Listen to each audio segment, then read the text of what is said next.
ఈ వీడియోలో మనం సెక్షన్ 22 ఏపీ ఫారెస్ట్ యాక్ట్ 1967 గురించి తెలుసుకుందాం. Section 22 persons bound to assist police officer and forest officer. ఫారెస్ట్లో ఎవరన్నా ఇల్లీగల్ యాక్టివిటీస్ చేస్తున్నా ఆర్ ఇల్లీగల్ యాక్టివిటీస్ ప్లాన్ చేస్తున్నా, ఫర్ ఎగ్జాంపుల్ వుడ్ కటింగ్ కానీ వుడ్ని తీసుకెళ్లడం కానీ, లేదా ఫారెస్ట్లో కానీ ఫారెస్ట్ చుట్టుపక్కల కానీ ఎక్కడన్నా ఫైర్ వస్తున్నా, ఎవరైతే ఫారెస్ట్ రైట్స్ ఎంజాయ్ చేస్తుంటారో వాళ్ళు కానీ వాళ్ళ ఎంప్లాయీస్ కానీ, అంటే ఫర్ ఎగ్జాంపుల్ వుడ్ కలెక్ట్ చేసుకునే రైట్ ఎవరికన్నా ఉంది ఫారెస్ట్లో, అతనే డైరెక్ట్గా కలెక్ట్ చేసుకోవచ్చు, లేదా అతను ఆ పనిని ఎవరికన్నా ఇవ్వచ్చు. సో అతను కానీ అతని ఎంప్లాయీస్ కానీ ఆర్ ఆ విలేజ్ ఆఫీసర్స్ కానీ, ఆ చుట్టుపక్కల ఫారెస్ట్ చుట్టుపక్కల విలేజెస్ ఉంటాయి కదా, దానికి సంబంధించి విలేజ్ ఆఫీసర్స్ కానీ ఆర్ గవర్నమెంట్ స్టాఫ్ కానీ, వీళ్ళు ఖచ్చితంగా గవర్నమెంట్కి ఇన్ఫర్మేషన్ ఇవ్వాలి. ఈ ఇల్లీగల్ యాక్టివిటీస్ గురించి కానీ ఆర్ అక్కడ ఫైర్ గురించి కానీ ఏదన్నా ఇన్ఫర్మేషన్ ఉంటే.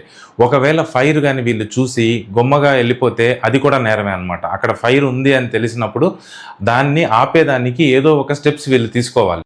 ఫారెస్ట్ డిపార్ట్మెంట్కి, పోలీస్ డిపార్ట్మెంట్కి క్రైమ్ని ప్రివెంట్ చేయడానికి హెల్ప్ చేయాలి. ఫైర్ని ఆపడానికి ప్రయత్నించాలి. ఒకవేళ అలా చేయకపోతే up to 1 year jail and 5,000 up to 5,000 వరకు ఫైన్ ఉంటుంది.